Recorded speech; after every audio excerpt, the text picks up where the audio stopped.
We're not against rap. We're not against rappers. But we are against those. Something big about to happen. I hear the beat tapping. We some fly rhyming felines rapping on the track. Better yet, grab a gat, cause we hot like Enzo. Doors closed, windows up, cause that's the way we like to ride. Windy City hitting. Check mic 1 2 1 2. We live, baby. Yo, yo, yo, yo, what's up, Chicago? And welcome back to Speak Your Mind Radio, episode 650. I'm your hostess with the mostest, Queen Star, aka Ms. Hip Hop. And today, you guys, we have a very special guest in the house, literally because I'm in my house today. But he was born and raised in New York City. He's an MC, a songwriter, and a creative in hip hop. He's here to discuss his single, Ninth Wonder, Little Brother, from his EP, I'm My Own Muse. So without further ado, up next to the mic, the one and the only Thought Provokah. What's up, man? Peace. Thank you for having me. Appreciate it. Much gratitude to you. Thank you. Oh, you're so welcome. Glad you're here today. So as you know, we kick things off with an icebreaker question for all the artists. So let's get started. Okay. All right. Number one question, like, how did you come up with your name? And I know it's in your music, but tell the people out there who gave you that name. Well, first of all, I gave me the name, and I used to, as you know, as I'll say in a lot of my music, I spent a lot of time like Kanye used to in a basement. Like I used to be in my basement, and my basement was surrounded by a lot of books. I bought a lot of books during this time. I worked at Walmart. I was an autodidact. I wasn't satisfied with my collegiate education and or my high school education, so I wanted to learn stuff for myself and kind of do deep dives on what I was interested in learning. And as I'm reading this book, what was it called? Lies My Teacher Told Me. I came up with the name Thought Provokah because like I just wanted to know some more about everything. Like I had a yearning and a thirst for learning, so that's where Thought Provokah came from. And I also wanted, when I had discussions or meetings or friendships, like I wanted them to be thought provoking ideas, discussions, creations, things of that nature. Like I always wanted to promote thought and thinking deeper than the surface. Beautiful, absolutely. I don't want to jump too far into it, but that's like what I got from I'm the Muse EP. But let me keep going forward. So you grew up between fast New York City and the quieter 845. What's Yes. one lesson that you learned from each setting that you grew up in? It's very simple. One lesson I learned from New York City is to speed up a little bit, and the other one from upstate New York is to slow down and embrace things. And so I kind of meet, myself in the middle, balance the nervous system, and move according to what my spirit is kind of telling me. So with the two combined, like it puts me on proper timing, not necessarily too fast or too slow. There was like this quote from John Wooden, but be quick but never in a hurry. So that's kind of what I learned combined from the both of them. Oh, I like that. Be quick, but never in a hurry. Yeah, be quick and never in a hurry, Thought provoking. I didn't mean to be, but hence the name, right? Exactly. Period. Okay. So now I know your father. He introduced you to a lot of different music like jazz, blues, and funk. And your brother, he taught you what hip hop was when it was just beginning to be born. Right. I need to know how does if you create one record that represents both of those lineages, what would the record be called, and what would be the message behind the record? Okay, the message would be timelines, and the album would be timelines, and the message would literally be about, nothing under the sun is new. Everything has an origin story and it's created off of something else. So, no idea is original. We're all feeding off and coalescing all these ideas and musical journeys and genres together, to create something that has its lineage and its genesis from something prior. That's like the perfect answer. That's crazy. No, I'm serious because on the EP, I'm the Muse, you have a track called Soul Quarian Dreams. Yeah, And between the beat and the lyrics, I felt like you took us through space and time. right, And right. I don't know, that's just a beautiful song altogether. How did you come up with that name? Well, I was a huge D'Angelo fan, obviously. Soulquarians, in the beginning of the song, he goes into the soliloquy explaining about what Soulquarians was and with Questlove and Badu and all these people. And I was really into neo soul. I was into Raphael Sadiq a lot when he went into Tony and Beyond, Lucy Pearl, all these things, right? So I wanted to have a song dedicated not only to his memory, but to the memory of neo soul. My mom used to listen to Baduizm, cleaning up the house. Who is Jill Scott would be playing, Raheem Devon would be playing. These albums kind of brought together. It's like a collage of music that kind of shaped my adolescence and my childhood, and my musical palette as well. So I wanted to, show homage to that. That's dope. And that's exactly what I got from listening to Soul Quarian Dreams. Listen, this is the part that really impresses me about you. You spent years writing in secrecy. Like Hmm. nobody knew you was producing music, generating music, or anything of that nature. Like, what brought you to that conclusion to say, you know what, I'm going to have solitude and peace and write these lyrics, and then tell people that, hey, I'm an MC. Well, first of all, it just started, like I said, from my father. My father was born in the silent generation. He was born in 1938, right? So, I had an older father. My father could be other people's grandfathers and fathers of people from baby boomers to Generation X, things of that nature. So we would always take these trips, and he would always listen to Isaac Hayes and Lou Rawls and the Supremes and Eddie Floyd and James Brown and things of that nature.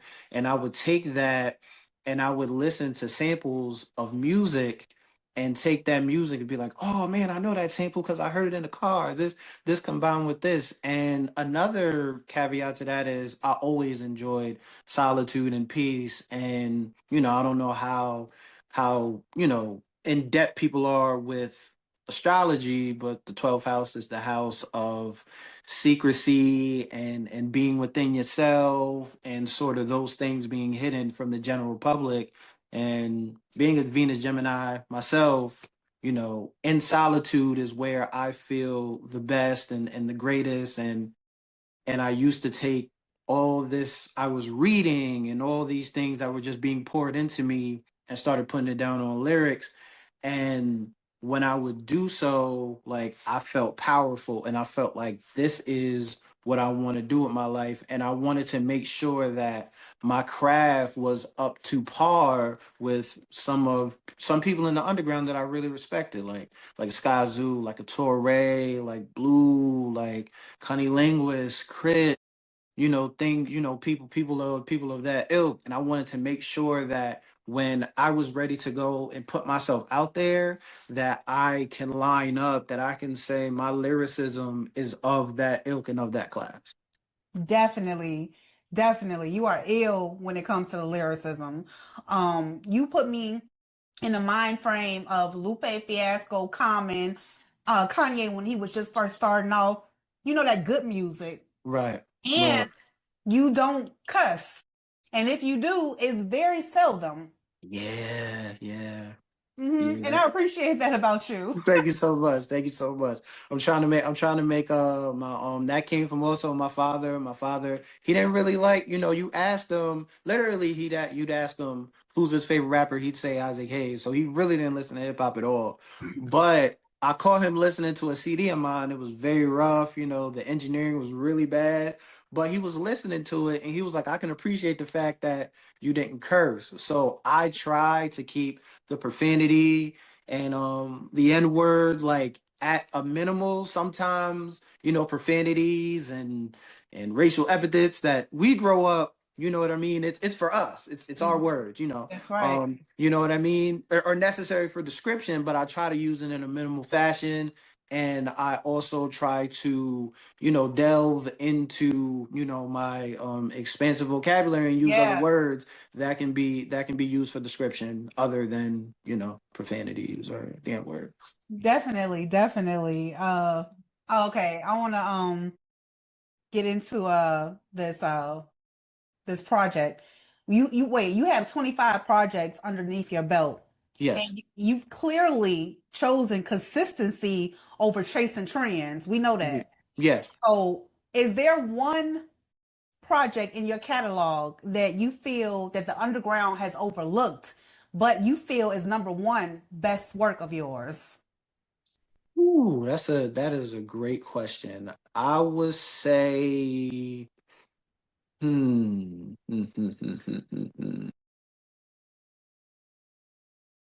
If I had to single out one project that is my best work, I would say I let my tape rock to my tape pop. Ooh, Um, and I would say that because I wasn't a lot of times I've heard other artists now like delve, and I really love it. Like, I'm not saying that I started the trend, they may have not even heard of me, but there wasn't a lot of skits in music, in hip hop albums, and everybody was choosing to do short form albums. What I decided to do is I would take a song and I would take a skit and make the skit a minute long, and I started turning my albums into audiobooks.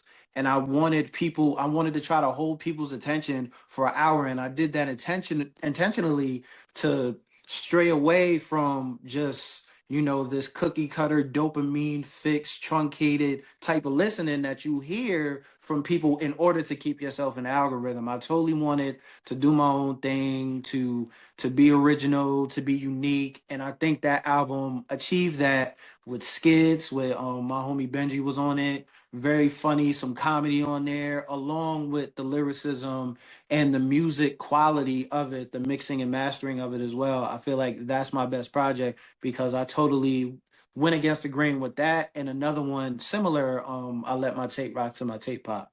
So I would definitely say, dang, I have 25 projects and I struggle to remember them. Can I rap for you? Can I rap for you? for you. Those were the Okay. same. Those were the same type of projects, very long form, skits in the middle. You may confuse them for songs, but if you skip a skit, you kind of miss the whole context of the album. And I wanted to attract listeners that wanted to pay attention to lyricism and to the context and to the whole story, the whole plot line of an album, as opposed to just picking out singles and listening to songs and just missing out on all the depth in an album. Beautiful, absolutely. Okay, so I'm sorry. Your upcoming project, 82 Seward Avenue, Yeah. is described as a love letter to your life after moving to Port Jarvis at age 12. If your Mhm. 12-year-old self could hear the album today, what do you think he'd be most surprised to learn about the man that you've become? They'd be surprised that I've learned that I've embraced humility, and I haven't lowered or marginalized myself to make myself humble, as in like marginalizing my abilities, sort of straying away from compliments and praise, because in this imposter syndrome where I Yeah. feel like I wasn't worthy of praise, so I kind of kept my head down and kept working. And what happens then is that you don't smell your flowers while they're available to be smelt. And um what that 12-year-old thought would say to, about to be 38 July 12th, would say like, I applaud you stepping out from the shadows and being 100% vulnerable, 100% yourself, and creating music that you would love to hear, and not being engineered or inculcated or brainwashed by what the masses want you to create, you know? I love that. That is so beautiful. I love that. You have no idea. That just makes me smile so much. Okay, so let's get into the meat of it. Yeah. Let's talk about your single Knife Brother I'm sorry, Knife Wonder Little Brother, Right. the EP In My Own Muse. Talk to me about that single first. Well, that single, I was a huge like I failed to mention them, but Little Brother was a group that alongside all the others I've named in the underground that I enjoyed, that I loved. You know, I love the MOPs and the Mob Deeps, and I grew up around all of that. Like all of my brothers are on that type of time. You know what I mean? But they didn't want me on that type of time. So I chose to embrace Tribe Called Quest and De La Soul, and Little Brother was that of that lineage, right? Mhm. Native tongues and such. Yes. So when Knife Wonder, I was watching the Little Brother documentary. When Knife Wonder and Little Brother had that fracture, I was sad because that was like such a pivotal part of me growing up. Their music, the album, The Minstrel Show, the listening, things of that nature, like it was so pivotal to me growing up. And I'm thinking in the mind of a 21-year-old, I'm sad because they were basically creating the soundtrack to what I wish to be and attain in the art space. So that was a love letter. That was sort of like a homage.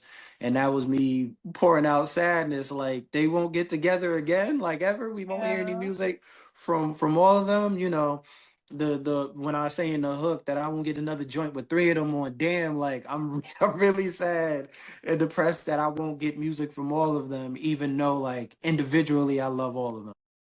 Definitely, and I felt that wholeheartedly. Hmm. And the lyrics, granted, this is the first verse, but this is what pulls the listeners in when you Hmm. say stuff like this. Okay, so many don't do the listening, ears not hearing it, and eyes do the distancing. Only in touch with the tablets on your news feed. Palate got you tasting the kettle piping hot tea, and foul odors turned into aromas when it's stewed beef. That's how the senses peak. Hmm. That drew me in right there, and I'm like, hold on, what is he about to say? Right, right. Um, my thing is like, I feel like they should get back together and Hmm. hear your song and then bring Yeah. you on a song with them because that's how Right, special it was. right, right. It, Absolutely, I felt your absolutely. whole heart in it, bro. Yeah, yeah. I poured my because when you know, you remember the 2000s, we had the snap era, we had the trap era, and I delved into a lot of that, but I was really entrenched and 10 toes into the underground movement, and those, like Knife One, Little Brother, Blue, early Rhapsody, I was in Yes. it, and that kind of represented like, oh man, I won't get to hear that no more, no new projects. Like I love May the Lord Watch. I love it. Crisis did an amazing job on the beats, I love it, but I would love Knife and Little Brother to get back together. And when I wrote the song, like in those lyrics, thank you for highlighting those, Yeah. They were and good. doing your due diligence in the lyricism. Like that is so dope. And you don't understand how much gratitude and appreciation that I show for people actually delving into understand or wanting to understand lyrics. That was an easy song to write because there was no thinking. It was Wow. 10. I got the beat. I heard it. Shout out to the homie Glib Style. Got it in 10 minutes. Wrote it. It was done. It was done. Easiest song I've ever written because it was straight from the heart. There was little thought, no pun intended, put into it because it just spilled right out. So you wrote the song after you heard the beat. Yeah, I heard the beat. I heard the beat, and the first thing I thought about was a Knife Wonder beat. Like Oh wow. it pulled me in when it was like, baby. I was like, Yes. that sounded like Knife to me. So I was listening to Little Brother. Like I was listening to Little Brother, and I was listening to Fonte. Fonte is like top three MC to me all time.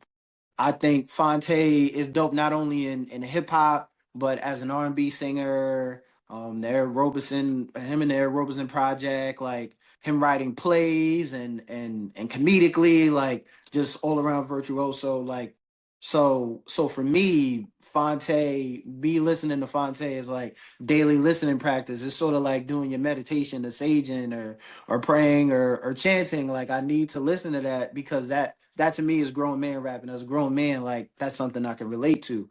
So I'm listening to that and I'm like, Now I'm listening to Knife. Then I'm listening to Knife Wonder, do his Zion projects, the instrumental projects. I'm listening to beats on there, and Wow. all of that just was a gumbo, and it came together, and then Knife Wonder Little Brother was written after that. That's a classical piece. And Hmm. I'm not just saying that either because I'm the Muse is a classical masterpiece. Thank you. Everything from the album cover, which I'm gonna ask you about, to the lyricism, Hmm. everything flowed perfectly. It's Hmm. a nice EP to listen to on Hmm. your lunch break, when you walk in, jogging, whatever it is that you're doing. Y'all put this EP on. I'm not even playing with you. Thank you. And I wanted to, and like we were talking about earlier with albums and if I'm gonna do an EP, I want to pack as much detail and musical integrity into it as possible and make it feel, even though the duration is short as far as beats and music and runtime and all that, you feel with lyrical depth that it can match up with an album because there's so much like lyricism packed into a short project. Yeah. Yeah, because it's a powerful punch. Mm-hmm. It's a strong impact, even though it's short. Right. And it Absolutely. makes you want to go back for more. So Mm-hmm. perfect. Kudos to you on that. But Thank you. album cover, how did you come up with that? Me and my guy Art for Codes came up with that, and I wanted I wanted it because also I'm a huge jazz fan. Dizzy Gillespie, Coltrane, Miles Davis, Charlie Parker, just all these things. And when you back in the days when I used to read these jazz autobiographies, they would talk about muses. That's the first time when I read a Miles Davis autobiography and he talked about Betty Davis, that was his muse, you know, and, kind of changed his style from, very conservative suits. He's wearing bell bottoms and is playing other instruments, is playing the trumpet differently. You know what I mean? So that was his muse. So when I looked around, this album was my journey into self and saying that I can appreciate what I appreciate and be inspired by that. I don't have to always look for outside sources to be inspired. I can be the source. So Exactly. that's where I'm my own muse, the combination of me getting into jazz and everything else. And then the album is giving you the material that brought me to the point where I can be my own muse. Soul Aquarian Dreams and such, and Knife Wonder, Little Brother, and things Slick of that talk. nature. Mhm. And I like slick talk too because that just describes your whole entire name. Yeah. That and Mhm. and things and slick talk as well. In that, like, I developed my own brand of lyricism where I'm an individual and I may have inspirations, but I don't rap like anybody else. No, you don't. Right. And that I started to appreciate more and more, especially like early in my earlier days, my friends be like, "Well, I don't understand that." Well, maybe you used to dumb it down a little bit. Like you mentioned Lupe earlier, maybe dumb it Yeah, down so people can understand. It's just like exactly. I don't want to do that. Like I Yes, want to attract people who are genuinely interested in me. And I yes. had a comment today that said, "Would you rather have 1,000 bots or 25 fans?" It was rhetorical, But I would rather have 25 fans that are genuinely interested in what I do and what I bring to music versus trying to buy 1,000 bots just for attention or fake manufactured applause, you know? Exactly. Yeah. Exactly. Yeah. It sounds like you know exactly who you are. Right. That's just that's what I'm the Muse brought me to, and Hmm. now I'm gonna be studying you even more because you triggered something in my mind to make me pay attention more to the rhymes. You feel me? Right. So I Thank, appreciate that also. thank you so much. You are very welcome. So oh, what I wanted to ask you is since you have such a strong palette of music, sir, Okay. who's your top five artists of any genre? Ooh, top five artists of any genre. Okay. One, Stevie Wonder and Ooh, songs in the Key of Life. That is the GOAT album. That is the GOAT. He played the instruments, he composed it while blind. I know people say he can see. I'm not with it. That man is number one. Two. Mm. Okay, two, Marvin Gaye. wow. Marvin Gaye. Marvin Gaye is two. Whew. Dang. Three. Hmm. Three. I'm gonna go Phyllis Hyman. Phyllis Wow. Hyman, Whistle Registry, Living All Alone.